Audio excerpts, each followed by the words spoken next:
Ang pagiging content creator, parang nagtatrabaho ka rin, online job.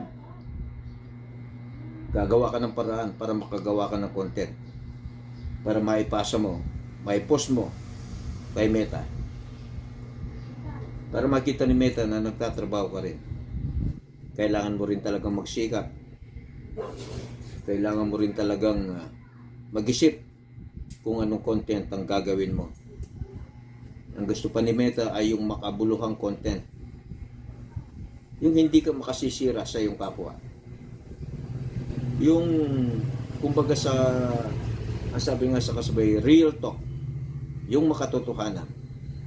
Kaya magsisikap ka rin, gagamit ka ng oras, gugugol ka ng panahon, minsan gugugol ka ng salapi, gaya ng nabanggit ko na ng mga nakarang video ko.